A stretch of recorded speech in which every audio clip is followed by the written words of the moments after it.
আসসালামু আলাইকুম ভাই ব্রাদার, কি অবস্থা সবার? কেমন আছো তোমরা? Welcome back to my new blog Anik on the go. দেখো, সব থেকে চরম একটা সত্য কথা কি জানো? এই পৃথিবীতে একা চলার মতো শান্তি তুমি আর কোথাও পাবা না।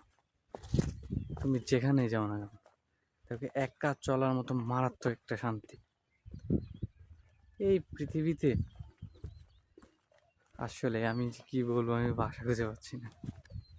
একা চলার মতো যে শান্তি, যে অনুভূতি, এটা তুমি 8-10টা ভাই বন্ধুর সাথে সাথে যদি চলো, তুমি এর থেকে অনেক মজা পাবা। বাট একা চলার মতো যে শান্তি, যে একটা নিজের ভিতরে যে একটা এক্সাইটমেন্ট কাজ করে, এইটা তুমি 8-10টা ভাই বন্ধুর সাথে যদি চলো, ঘোরাফেরা করো, তাহলে তুমি এইটা ঠিক পাবা না।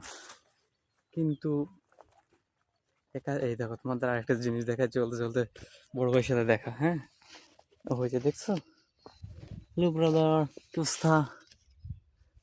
থাকো তুমি, তোমার আর ডিস্টার্ব না করি। তো গাইস, আমরা যেখানে ছিলাম, একা চলার ভিতরে আসলে একটা প্রশান্তি আছে। ভাই বন্ধু জীবনে অনেক আসবে যাবে, বাট কলিজার দোস্ত একটাই থাকে।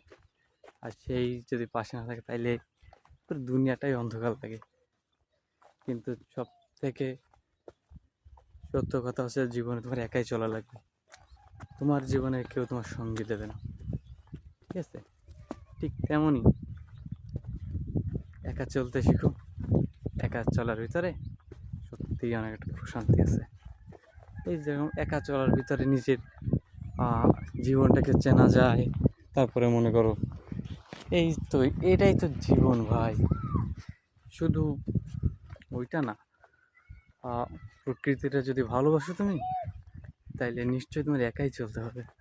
কারণ প্রকৃতিটা ভালোবাসলে দেখা যাচ্ছে যে তুমি সব পারবা, বাট মজাটা পাবা না। একা চলা, অ্যাডভেঞ্চার করা, এগুলোর ভিতরে আলাদা একটা প্রশান্তি আছে, একটা মনের ভিতরে একটা শান্তি কাজ করে।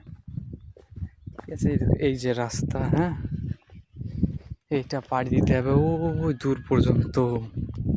পিছনে দেখো, ওই জায়গাতে তোমাদের সবার সাথে কথা বলতে বলতে হাঁটতেছি।